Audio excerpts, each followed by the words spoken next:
Oi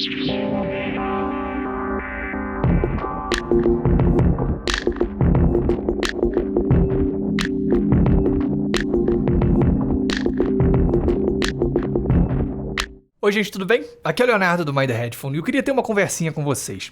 Eu cada vez mais, cara, tenho recebido aqui no canal para avaliação amplificadores e DACs, principalmente dessas marcas chinesas que vocês estão cansados de ver por aqui. Topping, SMSL, Sabage, Loxi e outros. E eu acho isso sensacional. Eu adoro testar esse tipo de equipamento. Isso vem em grande parte porque o cenário desse hobby hoje, como eu já falei algumas vezes, é muito diferente do cenário de quando eu entrei nesse hobby. Eu me lembro que quando eu entrei, cara, o meu primeiro amplificador foi um amplificador chinês, era o Little Dot MK3, e assim, cara, se você comparar ele com qualquer coisa aqui, é uma piada. Então assim, a sonoridade era ok, nada demais, e a qualidade de construção, assim, nossa, não chega nem perto de nada aqui. Depois eu tive a minha jornada, né, e tive bastante coisa. Eu lembro que eu tive um Little Dot MK6, eu tive um Meyer Audio Corda Eartube, tive um Melos SH1, tive um Wu Audio W3 e eu meio que parei com o Redamp GSX. São amplificadores bem sofisticados, cara, tá? Assim, com exceção dos Little Dots. Então, pô, o Meyer, o Corda Eartube, ele custava, acho que, sei lá, $1.500, uma coisa assim. O GSX custava $3.500, desculpa, $2.500, o atual custa $3.000. E assim, ele era considerado o melhor amplificador estado sólido já feito para fones de ouvido. Né? E no caso dos DACs, eu tive um Cambridge Audio DAC Magic, tive um Abrahamsen V6.0, tive um Electro Component ACD1 e por fim o Yulong D100. O Electro Component, por exemplo, acho que ele custava aí também seus $1.500, $1.200. Um negócio desse. O ponto aqui, cara, todos esses equipamentos, né, ou a grande maioria deles, são equipamentos consideravelmente sofisticados. Se você quiser saber mais sobre a história do meu sistema, eu já fiz um vídeo aqui no canal, dá uma olhada aqui em cima, que eu conto toda a história do sistema, mostro fotos, enfim, fala tipo, os meus upgrades, tudo que rolou. E o ponto na minha frente, eu tenho aqui esses amplificadores e DACs chineses, tá? Das marcas Topping e SMSL. Todos eles, em termos objetivos e mensuráveis, são superiores a todos esses amplificadores DACs que eu já tive, que são muito mais caros. Eu já falei sobre isso várias vezes aqui no canal, mas eu acho que essas marcas, cara, elas assim, realmente revolucionaram, tá, o mercado de fones de ouvido. São equipamentos que não são caros, né? E assim, são superiores, cara, à imensa maioria, tá, dos amplificadores e DACs de marcas, cara, consagradíssimas, europeias, americanas e tudo mais. E obviamente eu acho isso fantástico, né? Porque eles seguem uma veia muito objetivista, né? Uma veia de, cara, não ter nenhuma coloração, né? Serem absolutamente neutros e fiéis, tanto ao fone quanto à gravação. E assim, eu gosto dessa pegada, né? Eu parei no Redamp GSX porque eu estava buscando exatamente isso, né? Eu queria precisamente essa abordagem, né? Mais objetivista, mais neutra. Então, para quem quer esse tipo de abordagem, né, quem quer seguir esse tipo de abordagem hoje em dia, o mercado nunca teve melhor, porque você consegue exatamente isso não pagando tanto dinheiro assim, né? Você consegue amplificadores e DACs de altíssimo nível por o quê? $500, 300 às vezes, né? De novo, olha o quanto que eu já tive que pagar, né, quando eu entrei nesse hobby por essa mesma coisa. Você vai ter tanto DAC e amplificador sendo absolutamente transparentes e neutros, mostrando com precisão tudo que está na sua gravação, mostrando exatamente a sonoridade dos seus fones, né, e fornecendo a potência necessária para basicamente qualquer que seja o seu fone de ouvido. Só que para mim, como avaliador, chega uma hora que isso é quase um problema, né? Porque assim, chega uma hora que eu não tenho mais o que falar, né? Porque a sonoridade, tipo, cara, para todos os efeitos é igual. Até existem equipamentos em que existe alguma diferença, até pode ter, né? Então, por exemplo, no caso aqui do Topping X5, eu lembro que eu falei sobre como, para mim, ele pareceu um pouquinho mais quente. Só que é o seguinte, né? Isso tem que ser visto em contexto. Ele foi um pouquinho mais quente comparado a esses outros aqui, né? A equipamentos tipo dessa mesma linhagem. Assim, não é algo que eu acho que faça diferença no final das contas, sabe? Por exemplo, se você quer um negócio mais quente, pô, tem o Wi-Fi Zen DAC, que eu também já testei, e que é um caso desses, né? Tem os amplificadores valvulados, por exemplo, né? Aí sim são mais quentes, né? O X5, ele ainda né? Pra mim, ainda pareceu, cara, 99% igual a todos esses outros aqui, né? Então, eu não acho que deva ser isso que vai nortear a tua escolha por um X5, por exemplo, né? Não é a sonoridade, né? De novo, pra mim o ponto é todos esses aqui, né, dessas marcas, são basicamente iguais em termos de sonoridade. Tipo, na vida real não é isso que vai fazer diferença, entendeu? E na maioria dos casos eu não consigo escutar a diferença. Então, por exemplo, agora há pouco tempo eu recebi esse conjunto aqui, que é o Topping. L50 e S50. Eu não consigo diferenciar esses dois desse conjunto aqui, que é o A30 e o D30 Pro. E eu já vi, cara, alguns avaliadores grandes falando, por exemplo, que não conseguem diferenciar o A30 e o D30 do A90 e do D90, que são os topos de linha da Topping. Da mesma maneira, por exemplo, eu não consigo agora diferenciar o SMSL HO200, que eu recebi há pouco tempo, de nenhum desses aqui. Teve também um caso, cara, que eu fiz uma comparação do Topping D30 e A30 com o SMSL SH8S e SU8S. E assim, eu acho que eu senti uma diferença, né? Que eu achei o combo da Topping um pouquinho mais transparente, o do SMSL com um pouquinho mais de pancada nos graves, mas, cara, é uma diferença também tão pífia que já entrou, assim, firmemente no campo do placebo, cara. Pode ter sido que era só impressão minha, né? Que eu não estava realmente assim escutando isso. Então, para todos os efeitos, cara, eles são iguais em termos de sonoridade, né? Eles entregam exatamente a mesma coisa. O DMS, cara, que é um cara de um canal que eu gosto bastante, ele fez um review recentemente dos toppings do L50 e do S50, e ele falou um pouco sobre isso.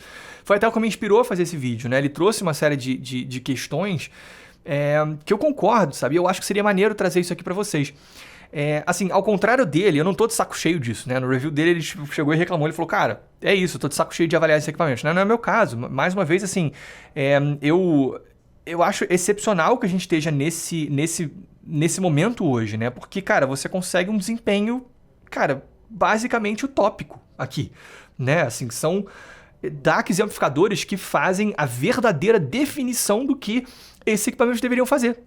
É um DAC que vai simplesmente converter um sinal digital para um sinal analógico, sem introduzir nenhuma característica, e um amplificador que vai pegar esse sinal e vai amplificar, também sem introduzir nenhuma característica própria. E lembrem-se, foi exatamente isso que eu queria quando eu tive o meu Redemp GSX de $2.500. Hoje eu posso ter isso com esse cara aqui, com o Topping EX5, que custa muito menos, e de novo, no papel, em tese, nessa ótica objetivista, ele é até superior. Então, assim, eu concordo com ele que chega uma hora que não tem mais o que falar, né? Porque, assim, se você quiser uma sonoridade como essas, né? Ou melhor, uma ausência de sonoridade como essas, qualquer um desses vai te servir, vai te atender muito bem. O que vai passar a diferenciar um de outro são potência, obviamente, e funcionalidades, né? Então, essa é uma das questões que eu queria trazer aqui agora.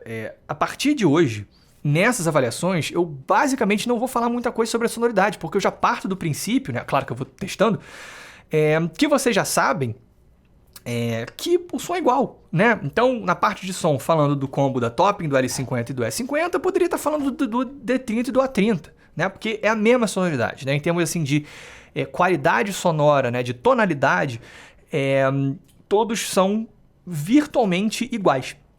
Então, esse vídeo aqui também ele vai servir para eu mencionar nessas avaliações, né? Eu vou basicamente focar nas funcionalidades, focar nos aspectos físicos e falar, cara, como é que eu acho que ele vai se encaixar num uso, como é que eu acho que ele pode se encaixar num outro uso. E aí fala, cara, quer saber mais sobre o som? Ó, transparência e neutralidade total, quer saber mais sobre isso? Vai lá naquele vídeo e vai ser esse vídeo aqui. Mas o principal é isso, cara, eu vou passar a focar em funcionalidades. E só para dar alguns exemplos para vocês, né, do que isso quer dizer, sei lá, pegando aqui o A30 Pro, cara, ele tem 3 opções de ganho. Ele tem uma saída Pentacom. O SMSL SH8S que compete com ele não tem nenhuma dessas duas coisas. Isso para você pode ser interessante, como é para mim, né? Da mesma maneira, o D30 Pro, ele tem uma tela, cara, que é mega simples, que, putz, é chato mexer no menu e tudo mais. O SMSL SU8S não, tem uma telinha com um sisteminha mais interessante, sabe?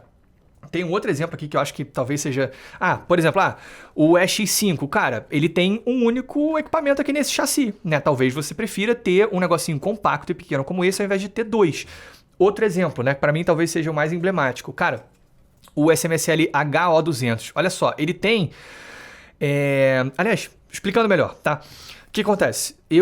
Durante muito tempo, o amplificador DAC que eu usei na minha casa foi um Benchmark DAC 1 Pré. Ele atuava como pré-amplificador para minhas caixas, que são os Edifier S3000 Pro, amplificador de fones e DAC. E aí, ele tem uma coisa que eu acho muito conveniente, cara, que era o seguinte, ele ficava ali na minha mesa, né, ligado nas caixas de som. Se eu plugasse um fone nele, ele automaticamente mutava as caixas de som e o som saía só no fone, né? Isso é muito conveniente. Só que assim, ele já tava meio velho, tipo, eu queria fazer o upgrade porque eu acho que esses amplificadores aqui, né, e DAC são melhores. E de novo, custando muito menos. Então, eu coloquei ele à venda, né, vendi o benchmark, e aí levei para minha casa o combo da SMSL, o SU8S e o SH8S. Esse da Top do A30 Pro e D30 Pro fica aqui. E aí, tem uma coisa que é chata. Por mais que eles funcionem como um pré-amplificador, né, aquele conjunto, não é tão simples quanto plugar um fone e ele mutar, porque o pré é o DAC, não é o amplificador.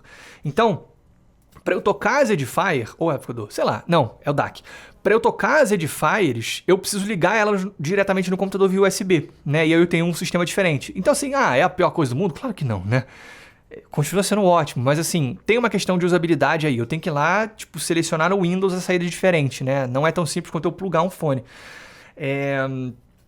Com o HO200, isso não é mais necessário, porque ele tem exatamente essa funcionalidade de eu colocar ele como pré ou como amplificador de fones. Tem as 3 opções de ganho, né? O benchmark, cara, era internamente, eu tinha que abrir ele. Tem a saída Pentacom, tem a saída XLR. Então, assim, eu vou levar ele para minha casa, ele vai ficar lá, junto com o DAC que acompanha ele, que ainda não chegou. Aliás, tá aí um exemplo, né? Eu nem escutei o DAC, eu tenho certeza que ele vai ser excepcional, que vai ser igual a tudo que tá aqui. Então, eu vou levar ele pra minha casa, porque o que passa a diferenciar pra mim, né? O que me faz escolher ele, não é que eu ache que ele tem um som melhor do que qualquer coisa aqui. Não, pra mim, de novo, é igual. A questão é, ele tem as funcionalidades que se encaixam melhor no meu uso. Ao mesmo tempo, eu preciso fazer uma ressalva aqui que é muito importante. Tudo isso que eu tô falando não quer dizer que esses aqui são ideais para todo mundo, acabou, e que não vale mais a pena você gastar mais do que isso no amplificador e no DAC, né? Que não vale a pena você ir para uma marca tradicional, europeia, japonesa, americana, né? Que entrega aquela coisa mais, tipo, high-end padrão, vamos dizer assim. Ainda que, eu acho que eles ainda têm lugar, né? E ainda que essa abordagem aqui seja, eu considere ela uma abordagem utópica, né? Porque, de novo, eles executam a definição da função de um amplificador de um DAC, eles fazem isso, né, seguindo uma abordagem objetivista que no final das contas é só uma abordagem, entendeu? Então, por exemplo, eu gosto muito... Esse é um hobby, cara, onde assim, o subjetivo impera, tá? Esse é o resumo. Então, assim, por mais que eu goste muito, por exemplo, do Audio Science Review, né, que é um fórum que justamente tem uma galera que é dessa linha, e aí eles fazem não vou nem dizer que são reviews, né? Eles fazem as análises desses equipamentos técnicos, né? Com medições, uma série de coisas. Por mais que eu acho que isso é muito informativo, eles têm uma pegada que é meio tipo, pô, só isso aqui é bom, o resto não presta, né? O amplificador valvulado lá, incrívelzão, não faz sentido porque tem uma taxa de distorção muito alta, taxa de ruído, não sei o quê. Eu não concordo, tá? Eu acho que essas outras pegadas, elas ainda têm, tipo, ainda tem espaço, entendeu? Por exemplo, assim, eu gosto muito desses amplificadores até por causa da minha função de avaliador, né? Tipo, pra mim é muito importante que eu escute exatamente o que é o fone, né? Que eu não esteja escutando necessariamente o amplificador. Só que assim, se eu tivesse um Sennheiser HD800S em casa, né, para escutar por lazer, né, eu tivesse escolhido, cara, ó, esse é meu fone, eu provavelmente optaria por um amplificador valvulado para dar uma esquentada nele, né? Para dar uma eufonizada no HD800. Um outro exemplo, cara, foi o que aconteceu quando eu testei, ainda que muito brevemente, um Sennheiser HD600 num DNA Stellaris, né? De um amigo meu, do Paulo Mário. Foi uma audição breve, mas assim, eu me lembro que eu nunca escutei o HD600 tocando daquele jeito. Eu fiquei, assim, abismado com quanto ele era rico, expansivo, aberto, né? Cara, era absurdo o que o HD600 fez naquele amplificador. E assim, de que importa, né, que no papel esse DNA Stellaris seja inferior a um topping que custa 1/10 do preço, né? O que conta é o que eu ouvi, né? É aquilo, vocês sabem que eu sou crítico, né? A parte, tipo, meio que excessivamente subjetiva, né? De tipo, eu consigo escutar a diferença entre cabo de força. Irmão, foi mal, cara, não. Eu tô falando assim, é diferente, né? Porque eu tô falando que são dois equipamentos que são claramente diferentes, né? Você pode fazer medições para comprovar a diferença entre eles. A questão é que uma medição seria a correta, né? E a outra medição seria um desempenho ruim, objetivamente, né? Só que, cara, dane-se o que tá no papel, né? Eu nunca escutei o HD600 tocando daquele jeito, né? São distorções que, pra mim, foram eufônicas, né? Foram agradáveis. Então, eu acho que essa abordagem objetivista, cara, é muito, muito boa pro hobby, como eu já falei algumas vezes. Mas isso aqui não deve ser visto como definitivo, não deve ser visto como o caminho que todas as pessoas devem seguir, né? E que qualquer coisa high-end, né, que não tenha medições tão boas, o preço seja um absurdo, porque você pode comprar um outro negócio aqui que, pô, não acho que seja por aí, entendeu? Porque não necessariamente a pessoa vai querer em todas as situações essa objetividade total, né? Existe, por exemplo, a fotografia documental, né, que é absolutamente, né, aquilo ali que foi fotografado, mas existe a fotografia artística, né? Existe uma fotografia que você, cara, introduz a tua visão, entendeu? Pô, sei lá, uma guitarra com a distorção de um amplificador valvulado é linda, né? Entendeu? Concluindo essas reflexões, é isso, cara. Para quem busca amplificadores e DACs, né, com essa abordagem mais objetivista, o mercado nunca foi melhor. Você consegue, assim, muita coisa que não custa os olhos da cara, que vai te entregar exatamente isso. Assim, o mais importante talvez, são que, assim, são equipamentos que trazem o áudio de altíssima qualidade a uma faixa de preço muito mais acessível, entendeu? E assim, são tantas opções fantásticas que passa a fazer mais sentido que você escolha, né? Entre eles, de novo, considerando que você quer seguir essa abordagem, com base nas funcionalidades, né? Em ver, cara, ó, isso aqui tem o que eu quero? Para mim é importante ter 3 opções de ganho. Beleza, para mim é importante que tenha uma entrada XLR, para mim é importante que tenha função de pré. Né? Para mim é importante que seja um único chassi, porque eu não quero um monte de equipamento no meio da minha mesa. Ok, né? Escolhe com base nisso. E por conta disso, eu vou passar a focar exatamente nisso nessas avaliações, né? Porque, de novo, eu já parto do princípio que agora, né, nos amplificadores e DACs que seguem essa linha, a gente já atingiu o limite do que é tecnicamente audível, né? Ou melhor, a gente já passou esse limite. Você vai lá de novo no Audio Science Review e você vê que o que esses amplificadores aqui fazem, né?